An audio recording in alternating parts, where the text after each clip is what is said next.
حمد و ثنا اللہ احکم الحاکمین کے لیے، درود و سلام سید الانبیاء جناب محمد الرسول اللہ صلی اللہ علیہ وسلم کی ذات گرامی پر، نسل انسانی کی افزائش میاں اور بیوی کے باہمی تعلقات کے نتیجے میں ممکن ہوتی ہے۔ روئے زمین پر صرف دو فرد ایسے ہیں جنہیں اللہ ذو الجلال والاکرام نے دیگر انسانوں کی بجائے الگ طریقے سے تخلیق فرمایا۔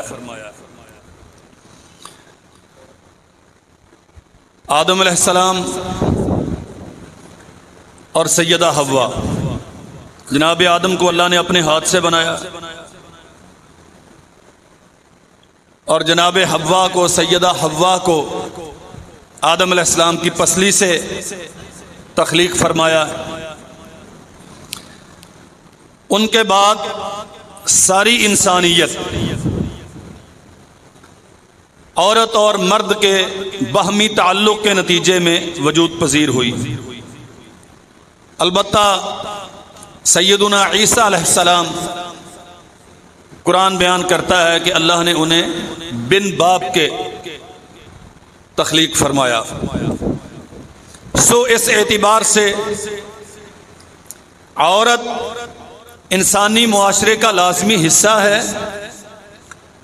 نہ صرف یہ کہ یہ انسانی معاشرے کا ایک حصہ ہے، بلکہ نہایت اہم اور انتہا درجے کا قابل احترام حصہ ہے۔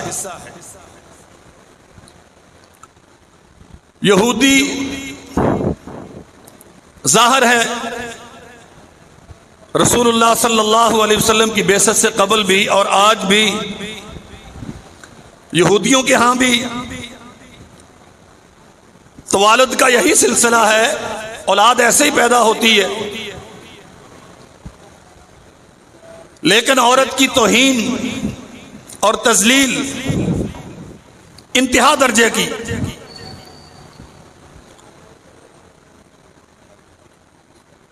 مخصوص ایام میں عورت سے اس قدر کراہت کرتے، اس سے بات چیت بند کر دیتے، اس کے ساتھ مل کے کھانا پینا بند کر دیتے، حتیٰ کہ انہیں اپنے گھروں میں رکھنا باعث عار سمجھتے۔ مدینہ منورہ میں یہودیوں کی آبادیوں کے باہر ایسے مکانات بنے ہوئے تھے ان ایام میں جہاں وہ عورتوں کو چھوڑ دیتے تھے اور بالکل اچھوت کے مریض کی طرح جتنے دن عورت پاک نہ ہوتی اس کے دروازے پہ جا کے کھانے کے برتن رکھ دیے جاتے، نہ اس کی کوئی دل جوئی، نہ اس سے کوئی بات چیت، نہ کوئی عزت و احترام۔ دیگر مذاہب میں بھی، عیسائیت میں بھی عورت کو ہمیشہ ذلیل سمجھا گیا۔ آج روئے زمین پہ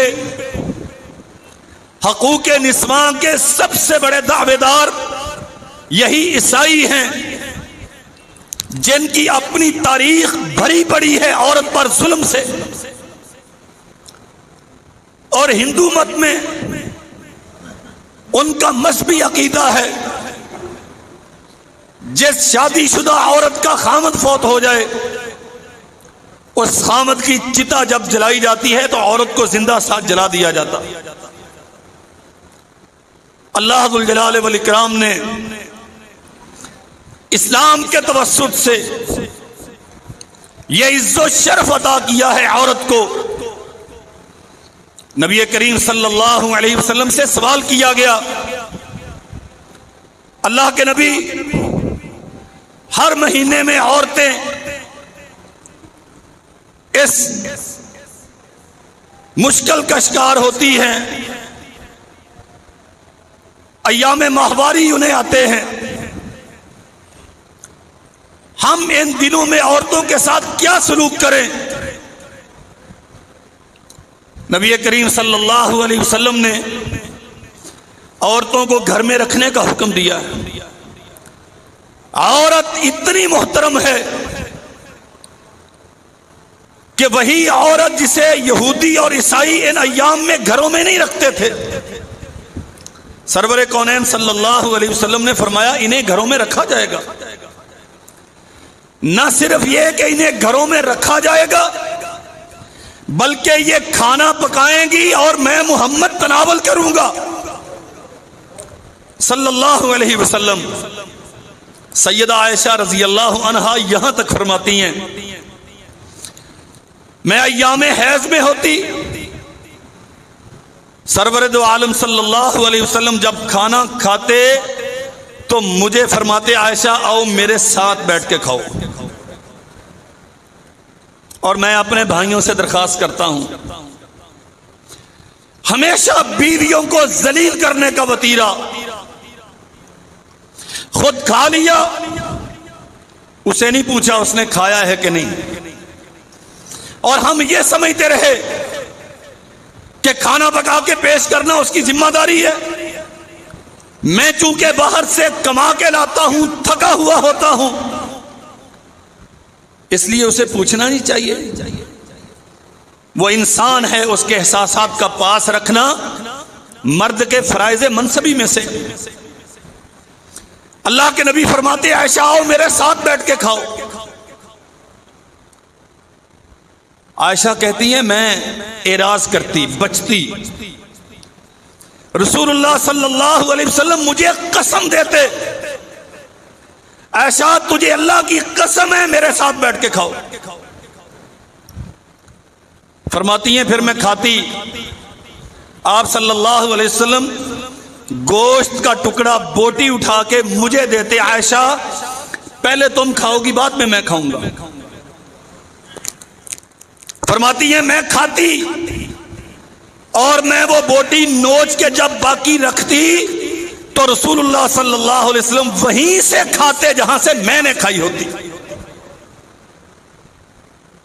ہمارے ہاں ایک بندہ پانی پی کے گلاس رکھ دے، گلاس دھو کے دوسرے کو پانی دیا جاتا ہے، کیا ہے جی برتن اس کا جھوٹا ہو گیا، اور اس برتن میں اگر پانی باقی ہو تو اسے گرا دیا جاتا ہے، دوسرے کا چھوڑا ہوا ہم پینا اپنے لیے کسر شان سمجھتے ہیں۔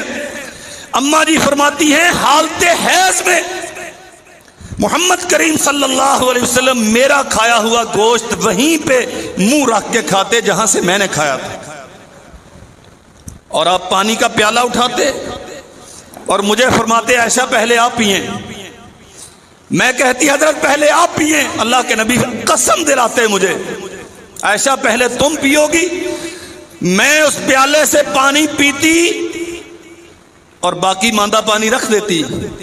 رسول اللہ صلی اللہ علیہ وسلم باقاعدہ ڈھونڈ کے کہ یہاں منہ رکھ کے عائشہ نے پانی پیا ہے وہیں پہ منہ رکھ کے پانی پیتے ہیں۔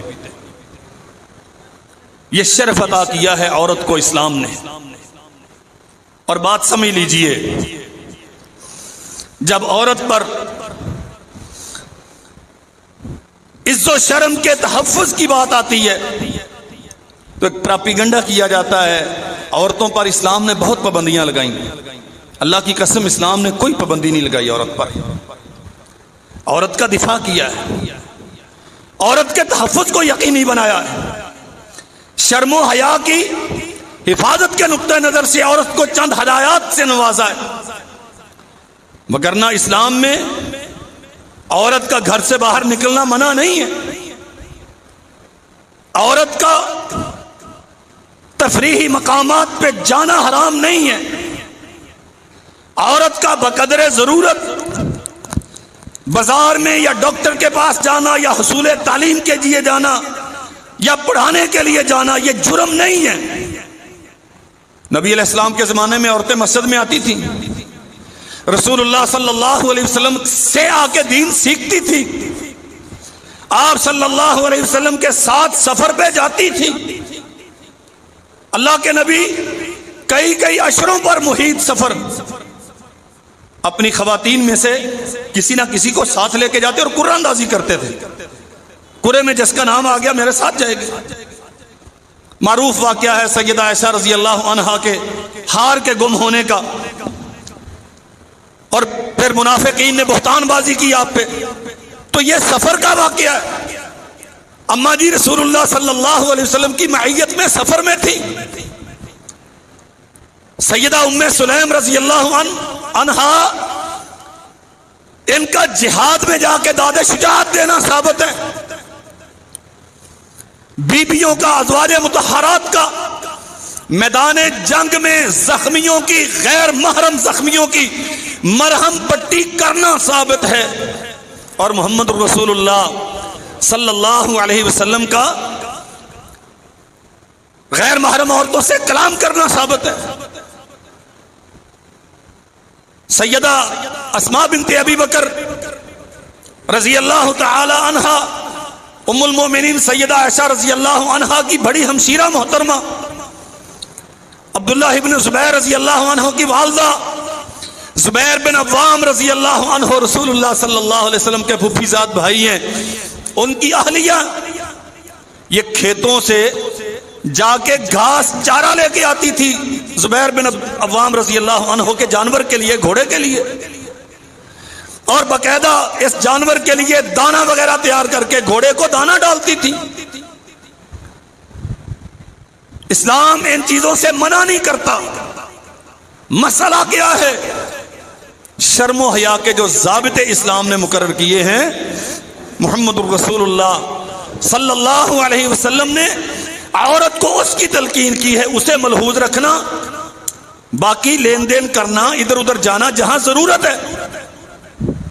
یہ تصور بنا دیا گیا کہ اسلام عورت کو قید کرتا ہے. قطعاً قید نہیں کرتا. اسلام عورت کو بیڑیاں پہناتا ہے؟ بالکل نہیں. اسلام عورت کی عزت سلب کرتا ہے، آزادی سلب کرتا ہے؟ قطعاً نہیں. اسلام چاہتا ہے کہ عورت غیر مردوں کی نگاہوں کا مرکز نہ بنے، ان کی ہوٹم کا نشانہ نہ بنے، گندی نگاہوں کا شکار نہ ہو، اس کا پندار، اس کا عز و شرف برقرار رہے، کوئی بدباطن اسے بری نگاہ اٹھا کے دیکھ نہ سکے. اسلام اسے عزت دیتا ہے، اس کے شرم و حیا کا تحفظ کرتا ہے. فرمایا اللہ کا الحاکمین نے، یا ایھا النبی قل لازواجک و بناتک و نساء المؤمنین، اے نبی محترم صلی اللہ علیہ وسلم، ازواج مطہرات کو، پاک نبی کی پاک بیٹیوں کو، وَنِسَاءِ الْمُؤْمِنِينَ، اور قیامت تک آنے والے تمام مومنوں کی عورتوں کو، بیٹیوں کو، بہوؤں کو، بہنوں کو، ماؤں کو، سب کے لیے یہ قانون بیان کر دیجئے. وَنِسَاءِ الْمُؤْمِنِينَ أَن يُدْنِينَ عَلَيْهِنَّ مِن جَلَابِيبِهِنَّ، جب بقدر ضرورت کسی کام کی غرض سے گھر سے نکلے تو گھونگھٹ کر لیا کریں، اپنی چادریں، جلابیب، ایک بڑی چادر جو عورت کے جسم کو اچھی طرح ڈھانپ لے. لباس پہنے ہوئے ہوتے تھے، شلوار قمیص یا جو بھی اس زمانے کا لباس تھا، نبی رحمت صلی اللہ علیہ وسلم کی خواتین وہ پہنتی تھی. ایک بڑی چادر کا حکم دیا ہے. جلابیب ایک بڑی چادر اوڑھیں، اوپر سے نیچے لٹکائیں تاکہ گھونگھٹ بن جائے اور لوگوں کی آوارہ نگاہیں ان کے جسموں کو نہ تکیں. ذالک ادنا ان یعرفنا فلا یؤذین. ایک عزت دار اور شرم والی عورت میں اللہ نے یہ خاصیت رکھی ہوتی ہے، گندی نگاہیں اس کے جسم پہ پڑتی ہیں تو وہ تکلیف محسوس کرتی ہے. اللہ کا الحاکمین فرماتے ہیں وہ عورتیں جو بغیر ضرورت گھر سے نکلیں یہ چادریں اوڑھ لیں تاکہ انہیں عوارہ نگاہیں تکلیف نہ پہنچائیں. ان یعرفنا اور ان کی پہچان ہو جائے یہ کسی عزت دار گھر کی بیوی جا رہی ہے۔ سیدنا عبداللہ ابن عباس رضی اللہ عنہ، اللہ اکبر، وہ بیان کرتے ہیں مدینہ منورہ میں اس زمانے کے فاسق بے دین لوگ وہ بیٹھے ہوتے سڑکوں پر، چوکوں چوراہوں پہ، اور جب ضروریات کے لیے، تب گھروں میں یہ سہولتیں، واش رومز اور اس قسم کی یہ آسانیاں نہیں تھی۔ خواتین گھروں سے نکلتی باہر کھیتوں کی طرف، تو یہ فاسق لوگ ان عورتوں کا مذاق اڑاتے، ان پہ جملے کستے،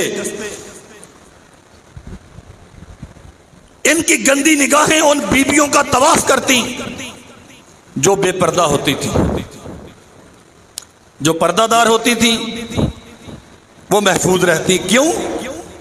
یہ سمجھتے تھے، حافظ بن کثیر رحمہ اللہ نے بڑی تفصیل سے اس پہ لکھا ہے، فاسق لوگ بھی سمجھتے تھے جو بی بی پردہ کر کے آ رہی ہے، جس نے گھونگھٹ نکالا ہوا ہے، جس نے چادر آگے گرائی ہے، جس کا جسم سارا لپٹا ہوا ہے، یہ کسی آزاد غیرت والے عزت دار گھر کی بہو بیٹی ہے۔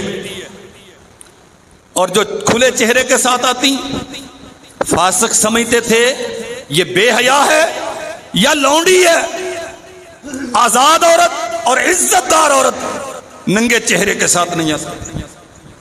اور سیدنا عبداللہ ابن عباس رضی اللہ عنہما اللہ کے اس حکم کی تفسیر کرتے ہیں، امر اللہ نساء المؤمنین اذا خرجن من بیوتہن فی حاجۃ، اللہ ذو الجلال والاکرام نے عورتوں کو، مومنوں کی عورتوں کو حکم دیا جب وہ کسی ضروری کام سے اپنے گھروں سے نکلے، ان یغطین وجوہہن من فوق رؤوسہن بالجلابیب، کہ اوپر سے چادریں نیچے کی طرف گرا کے گھونگھٹ نکال لیں۔ یہ اللہ کا حکم ہے مومن عورتوں کے لیے، جب بھی گھروں سے نکلتی ہیں۔ وَيُبْدِينَ عَيْنًا وَاحِدًا، گھونگھٹ کیسے نکالنا ہے؟ صرف ایک آنکھ ان کی کھلی رہے تاکہ رستہ نظر آتا رہے، باقی ساری عورت اپنے آپ کو چھپا کے نکلے۔ میں نے گزشتہ خطبے میں یہ عرض کیا تھا کہ عورت کے ساتھ معاشرے میں جس قدر ظلم ہو رہا ہے، اس میں بہت سارا حصہ عورت کا اپنا۔ جب وہ بند سنور کے نکلے گی، حسن و جمال سے آراستہ ہو کر پورے طور پہ میک اپ میں نکلے گی، خوشبوئیں اس کے جسم سے اٹھ رہی ہوں گی، اور اس کی زینت کے سارے مقامات دنیا کے سامنے بالکل عیاں ہوں گے، پھر فتنے جنم نہیں لیں گے تو کیا ہوگا؟ سب سے پہلے اپنی حفاظت کی ذمہ داری خود عورت پر ہے۔ عورت کے ورثاء پر، اس کا باپ ہے تو باپ کی ذمہ داری ہے، بھائی کی ذمہ داری ہے، خامد کی ذمہ داری ہے، بیٹے ہیں تو بیٹوں کی ذمہ داری ہے، اپنی ماں کی، بہن کی، بہو کی، بیوی کی، بیٹی کی عزت کا تحفظ کریں۔ اور اس کے لیے پہلی شرط یہ ہے کہ عورت خود اپنے آپ کو عزت دار سمجھے، اور عزت دار کا معیار کیا ہے، عورت کے عزت دار ہونے کا معیار کیا ہے۔ عبداللہ ابن عباس رضی اللہ عنہما کے اس فرمان کے تناظر میں گھونگھٹ نکال کے مستور ہو کر چھپ کر نکلے، یہ عزت کی علامت ہے۔ جو عورتیں بالکل بے پرد ہو کے نکلتی، میں آج کی بات نہیں کرتا، بے حیائی میں لتھڑا ہوا یہ معاشرہ، حلق تک گندگی کی دلدل میں دھسا ہوا یہ معاشرہ، یہ معیار نہیں ہے ہمارے لیے۔ ہمارے لیے محمد الرسول اللہ صلی اللہ علیہ وسلم کا تشکیل کردہ معاشرہ معیار، اور اس معاشرے کی عزت کا معیار عورت کے لیے یہی ہے، جو اپنے آپ کو چھپا کے نکلے گی اسے عزت دار سمجھا جاتا ہے، جو بے پرد ہو کے نکلے گی اسے غلام یا بے عزت سمجھا جاتا ہے۔ فرمایا اللہ ذو الجلال والاکرام نے وَقَرْنَ فِي بُيُوتِكُنَّ، بلا ضرورت گھر سے نہ نکلو۔ نبی کریم صلی اللہ علیہ وسلم امہات المومنین کے ساتھ دل لگی بھی کرتے تھے، انہیں تفریح کے مواقع بھی فراہم کرتے تھے۔ صراحت کے ساتھ یہ چیزیں منقول ہیں۔ اماں جی سیدہ عائشہ رضی اللہ تعالی عنہا کے ساتھ رسول اللہ صلی اللہ علیہ وسلم نے دوڑ کا مقابلہ کیا، لیکن یہ بات اماں جی نے خود بیان کی ہے۔ امت کو ہماری ماں نے خود بتایا کہ اللہ کے نبی نے میرے ساتھ دوڑ کا مقابلہ کیا۔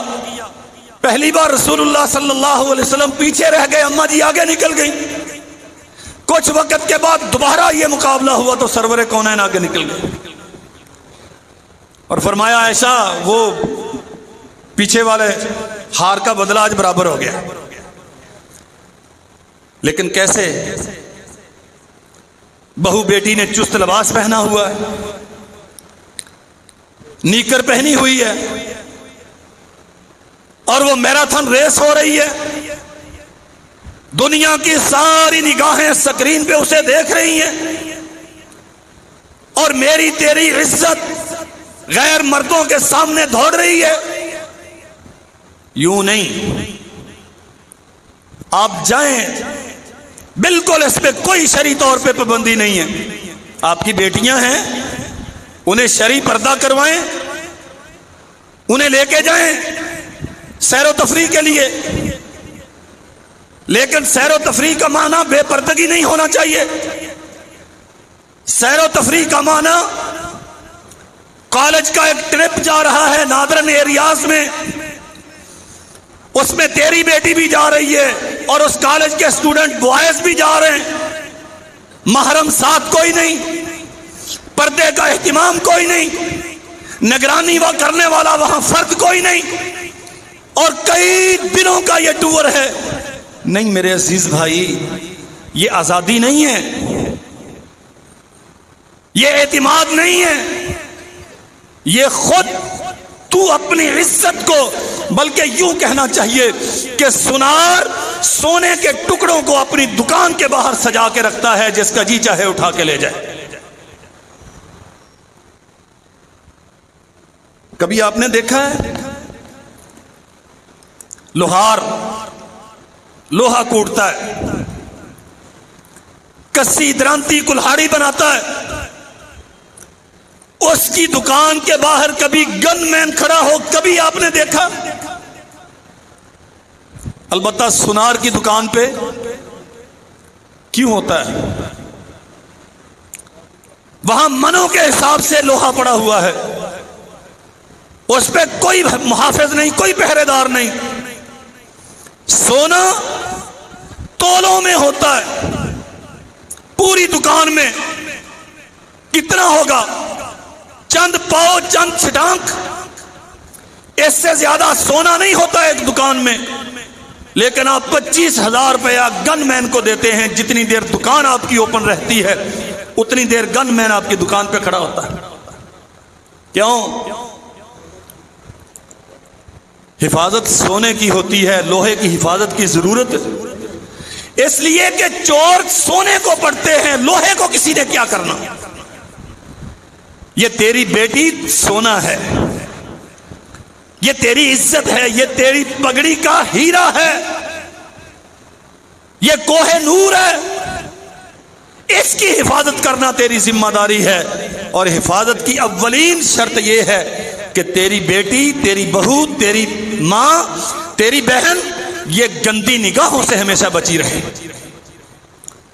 ذالک ادنی ان یعرفن فلا یؤذین، اگر انہیں تکلیفوں سے بچانا چاہتا ہے، اذیتوں سے، ازمائشوں اور فتنوں سے بچانا چاہتا ہے، تو پھر گھونگھٹ نکلوا۔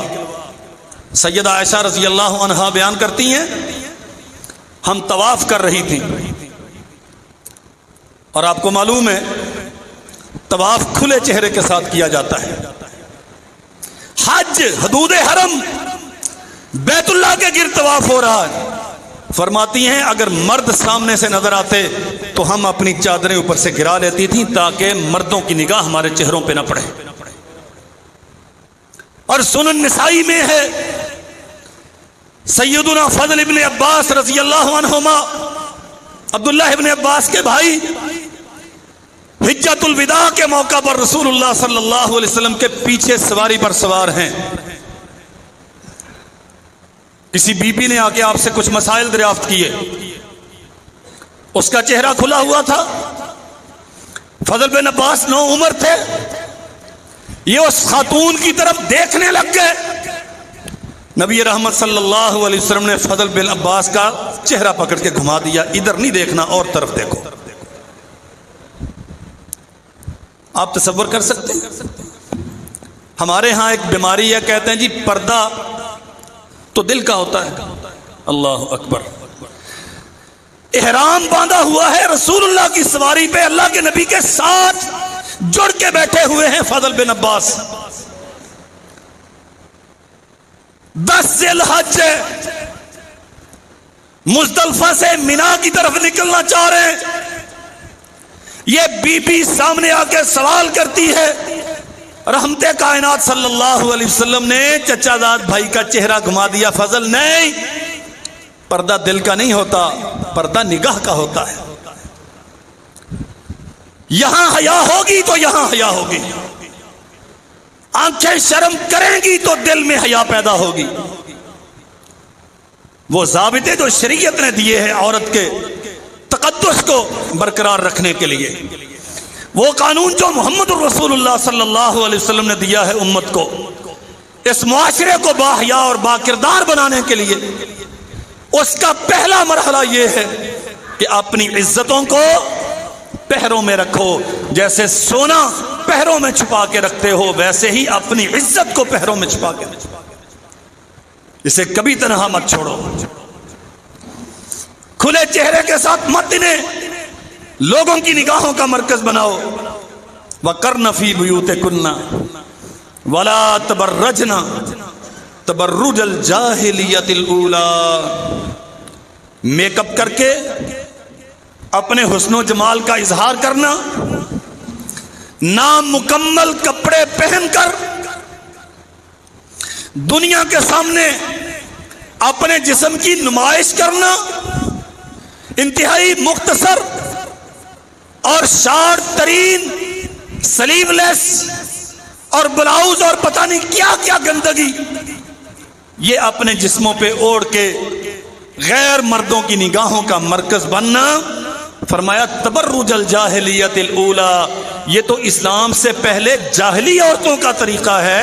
تم نے تو کلمہ پڑھا ہے، تم تو رسول اللہ صلی اللہ علیہ وسلم کی ماننے والیاں ہو. تمہارے لیے تو فاطمہ، خدیجہ، عائشہ رضی اللہ عنہن اجمعین وہ رول ماڈل ہیں. تمہیں کیا ہو گیا ہے کہ آج 15ویں صدی ہجری کی 21ویں صدی عیسوی کی مسلمان عورت سلیو لیس پہن کے جاتی ہے؟ تمہارے لیے ضروری تھا، اگر واقعتاً تم بچنا چاہتی ہو ان فتنوں سے، اگر واقعتاً اپنے حیا کا تحفظ تمہیں درکار ہے، تو لازم تھا تم پہ وَلَا تَبَرَّجْنَ تَبَرُّجَ الْجَاهِلِيَّةِ الْأُولَى. اولاً تو بلا ضرورت گھر سے نکلو نہیں. اگر نکلنا مجبوری ہے تو پھر پورے پردے کے ساتھ اور اپنے محافظ اور گن مین کے ساتھ نکلو. اللہ اکبر. یہ بینکوں کی وین آپ دیکھتے ہیں، بختر بند گاڑی ہوتی، ہر طرف سے بند ہوتی ہے، ڈرائیور بیٹھا ہے، گن مین ساتھ ہے، پیچھے کیبن میں ایک گن لے کے بیٹھا ہے. کس لیے؟ چند لاکھ یا چند کروڑ روپیہ اس میں ہوتا ہے، وہ ایک جگہ سے دوسری جگہ منتقل کرتے ہیں. اتنی حفاظت میں کہ اس ڈرائیور کو رستے میں وین روک کر چائے پینے کی اجازت بھی نہیں ہے. چیچا وطنی کی برانچ سے اس نے پیسے اٹھائے، ساہیوال ہیڈ کوارٹر میں اس نے شفٹ کرنے، جب تک ڈیلیوری دے نہ دے اور وصولی کی رسید ان سے نہ لے لے تب تک اسے ادھر ادھر جانے کی اجازت نہیں ہے. یہ تیری بیٹی، تیری بہن، تیری عزت ان چند لاکھ روپے سے کہیں زیادہ قیمتی ہے. اس کے ساتھ رہا کر. اسے بختر بند گاڑی میں رکھا کر، بالکل ویسے ہی جیسے تیری بینک پیسہ بھیجتی ہے دوسرے بینک میں. جیسے وہ چھپا کے بھیجتی ہے یہ اس سے زیادہ قیمتی ہے. اللہ اکبر. وقرن فی بیوتکن ولا تبرجن تبرج الجاہلیۃ الاولی واقمنا الصلاۃ وآتینا الزکاۃ واطعنا اللہ ورسولہ. تیرا عز و شرف یہ ہے وقت میں نماز پڑھا کر، اللہ نے مال دیا تو زکوٰۃ ادا کیا کر، اللہ اور اس کے رسول کی اطاعت کیا کر، اس میں تیرا شرف ہے. اور فرمایا اللہ ذو الجلال والاکرام نے وَلْيَضْرِبْنَ بِخُمُرِهِنَّ عَلَى جُيُوبِهِنَّ وَلَا يُبْدِينَ زِينَتَهُنَّ إِلَّا لِبُعُولَتِهِنَّ. عورتوں پہ لازم ہے وَلْيَضْرِبْنَ بِخُمُرِهِنَّ، بڑی چادریں اپنے جسموں پہ اوڑھ کے رکھیں. وَلَا يُبْدِينَ زِينَتَهُنَّ إِلَّا لِبُعُولَتِهِنَّ، زیب و زینت کی جو چیزیں انہوں نے پہن رکھی ہیں انہیں اپنے خامدوں کے علاوہ کسی اور کے سامنے ظاہر نہ کریں. جسم کی بات نہیں ہو رہی. اللہ اکبر. جو کچھ آج کل مرکز نگاہ بنا ہوا ہے وہ اس کی بات نہیں ہو رہی. عورت کے زیب و زینت کے 3 مقامات ہیں. گلے میں زیور پہنتی ہے یا کانوں میں پہنتی ہے، یعنی چہرہ اور اس کا ارد گرد یہ زینت کا محل ہے. اس کی کلائیاں زینت کا محل ہے، اور اس کی ٹخنے سے اوپر والا حصہ، پنڈلی کا نچلا حصہ پازیب پہنی جاتی ہے، یہ زینت کا محل ہے. اللہ ذو الجلال والاکرام نے یہ زینت پازیب پہنا ہے، اپنے خامد کے علاوہ کسی اور کو مت دکھا. چوڑیاں پہنی ہیں، یہ جگہ تیری خامد کے علاوہ اور کوئی نہ دیکھے. گلے میں تو نے لاکٹ پہنا ہے، کانوں میں بالیاں لٹکا رکھی ہیں، یہ مقامات الا لبعولتہن. اللہ اکبر. تیری بالیاں، تیرے گلو بند، تیرے پاسیب، اسے چھوڑ. ہماری بہو بیٹی کا تو آدھا جسم لوگوں کے سامنے ہوتا ہے. پنڈلی تک شلوار ہے، اس سے نیچے ہے نہیں. کندھوں سے تھوڑا سا نیچے قمیص ہے، اور گلا کتنا فراخ ہے. الامان والحفیظ، اس کا تذکرہ کرنے کی ضرورت نہیں. جب اس قدر عیاں ہو کر اور اپنے جسم کو نمایاں کر کے عورت نکلے گی، پھر فتنے نہیں پیدا ہوں گے تو کیا ہوگا؟ تو مردوں کا معاشرہ اچھا نہیں ہے. اس معاشرے کی صالحیت کے لیے، اسے درست رکھنے کے لیے مرد اور عورت دونوں برابر کے ذمہ دار ہیں. جو کردار اور دائرہ عمل اللہ ذو الجلال والاکرام نے مرد کو دیا ہے، مرد وہ کردار ادا کرے اسی دائرہ عمل میں رہ کر، اور جو ذمہ داریاں اللہ نے عورت کو دی ہیں، جو اس کا دائرہ عمل مقرر کیا ہے، وہاں رہتے ہوئے عورت ادا کرے تو معاشرہ درست رہے. وَلَا يُبْدِينَ زِينَتَهُنَّ إِلَّا لِبُعُولَتِهِنَّ. یہ حسن و جمال کے سارے آلات اور سارے مقامات صرف اللہ ذو الجلال والاکرام نے تیرے خامد کے لیے بنائے. سچی بات یہ ہے ہماری عورتیں خامدوں کے لیے کبھی بناؤ سنگار نہیں کرتی. پھر آتی ہیں شکایتیں لے کے ہمارے پاس، مولانا میرے گھر والے کے لیے کوئی دعا کر دیں، کوئی وظیفہ بتا دیں. کیا میری طرف توجہ نہیں کرتا، باہر آوارہ گردی کرتا. تو نے کبھی اس کے استقبال کے لیے اچھے کپڑے پہنے؟ تو نے کبھی اس کی آمد کے ٹائم میک اپ کیا، اس کے لیے کبھی تیاری کی؟ کبھی اپنے کمرے کو سجایا؟ کبھی اپنے ہونٹوں میں مسکراہٹ سجا کے اسے ویلکم کیا؟ اس کا جواب ندارت. ہاں البتہ کسی شادی پہ جانا ہو تو 20,000 پہلے بیوٹی پارلر پہ صرف ہوتا ہے. شادی تو کسی تیسرے کی ہے. کبھی تیرا خامن ساتھ ہوتا ہے، کبھی نہیں ہوتا، تو اتنا بن صبر کے کس کے لیے جا رہی ہے؟ اس کے لیے کبھی میک اپ کی فرصت نہیں ہے. اور جہاں تیرا خامد ہے نہیں، یا ہے بھی تو وہ الگ ہے. وہاں تو کس کے لیے اتنا میک اپ کر کے جا رہی؟ وَلَا يُبْدِينَ زِينَتَهُنَّ إِلَّا لِبُعُولَتِهِنَّ. عورتیں اپنی زینت اور خوبصورتی کے مقامات صرف اپنے خامدوں کے لیے خاص رکھیں. میرے بھائی، جب تیری بہن کی گردن تیرے خامد کے علاوہ کسی اور کے سامنے نہیں آنی چاہیے، اس کی کلائیاں، اس کی پازیبیں کسی اور کی نگاہ میں نہیں آنی چاہیے. پورا جسم کیوں کر غیر کے لیے جائز ہو سکتا ہے. رسول اللہ صلی اللہ علیہ وسلم کے پاس ایک بی بی آئی. اللہ کے نبی، آپ نے حکم دیا ہے کہ کپڑا ٹخنے سے نیچے لٹکائیں. ٹخنے سے نیچے، گھٹنے سے نہیں. میں ذمہ داری کے ساتھ کہتا ہوں، یہ مسلم معاشرہ، نمازیوں کے گھر، حج کرنے والوں کے، زکاتیں دینے والوں کے گھر جا کے چیک کر لیں آپ کی بہو بیٹیوں کے کپڑے کتنے ہیں. آدھے سے زیادہ ہمارے معاشرے کی بیٹیوں کی پنڈلیاں ننگی ہوتی ہیں جب شلوار پہنتی ہیں. سرور کونین صلی اللہ علیہ وسلم نے فرمایا ٹخنے سے نیچے لٹکائیں کپڑا. بی بی نے کہا اللہ کے نبی، ہم نے لٹکا لیا، جیسے آپ نے حکم دیا تھا ہم نے ویسے لباس بنا لیے. مسجد میں نماز کے لیے آتی ہیں، فلاں جگہ پہ کیچڑ ہے، گندگی ہے، وہاں ہمارے کپڑے گندگی میں لتھڑ جاتے ہیں، معلوم نہیں ہے پانی پاک ہے ناپاک ہے، کب کا کھڑا ہے، کتے گزرتے ہوں گے، کیا کچھ ہوگا اس میں. ہم کیا کریں؟ آسان سا حل تھا نا، اوپر اٹھا لو. لیکن یہ اجازت، فرمایا کپڑا لٹکا کے رکھنا ہے. ٹخنا، رستے میں ٹخنا ننگا کرنے کی اجازت. رسول اللہ کا معاشرہ خیر القرون کرنی، انسانی معاشروں میں سب سے بہترین معاشرہ.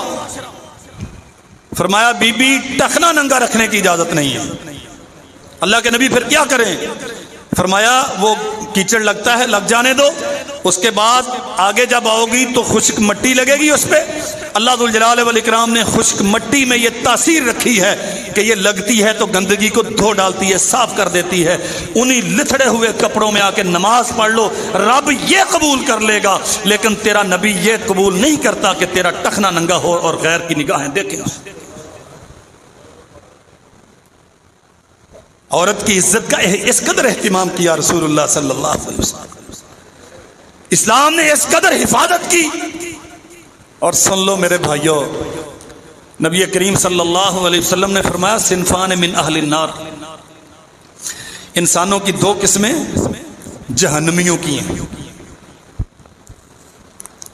ایک وہ، فرمایا رسول اللہ صلی اللہ علیہ وسلم نے قوم معاہم سیات کا اذناب البقر، جھگڑالو، لڑاکے، بات بے بات دوسروں کو مارنے والے، موقع کی تلاش میں رہنے والے، جب بس چلا پیٹ دیا، اور اسے اپنے لیے بہادری کا تمغہ سمجھنے والے، جی ہم بڑے طاقتور.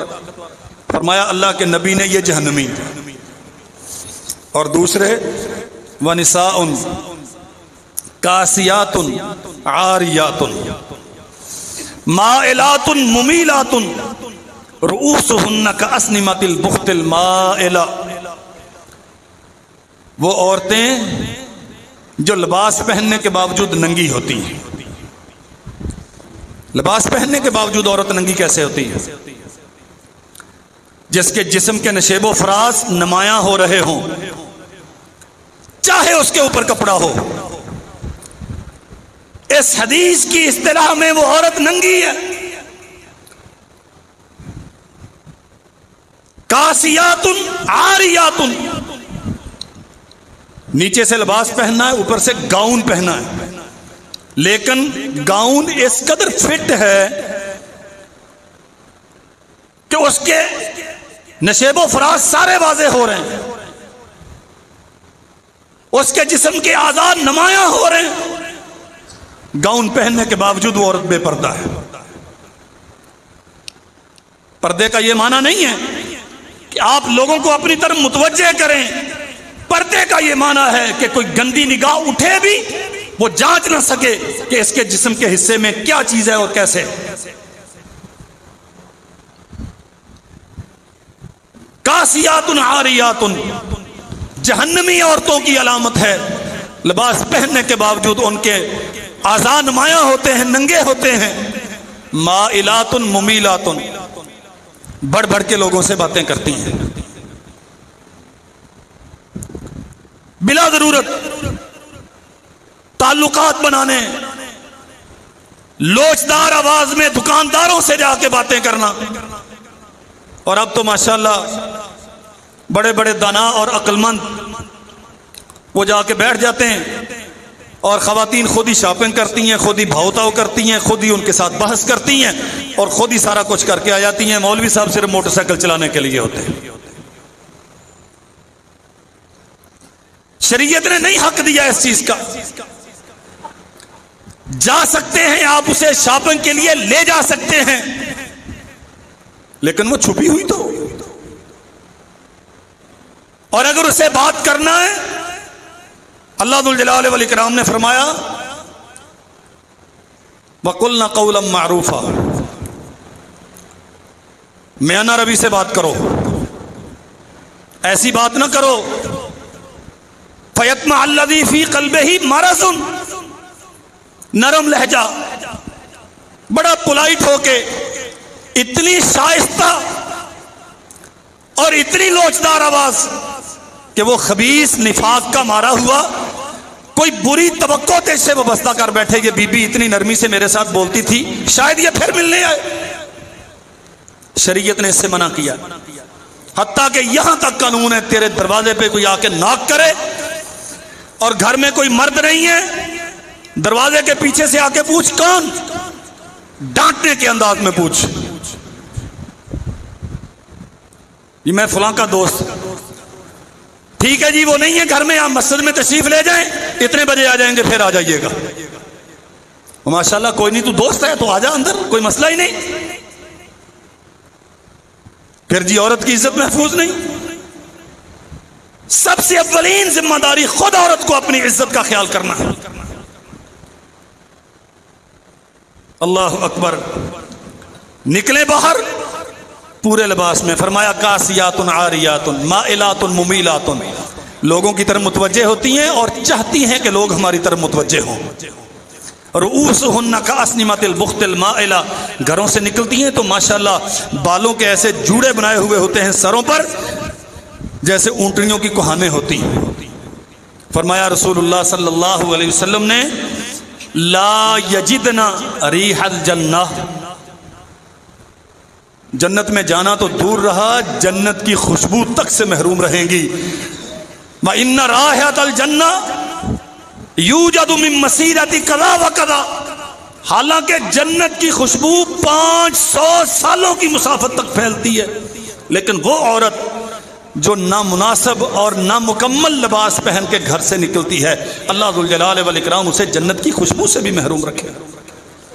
سو میرے عزیز بھائیو، عورت بہت محترم ہے، اپنی ہر حیثیت میں، ماں ہے، بہن ہے، بیٹی ہے، بیوی ہے، ہر حیثیت میں بہت محترم ہے.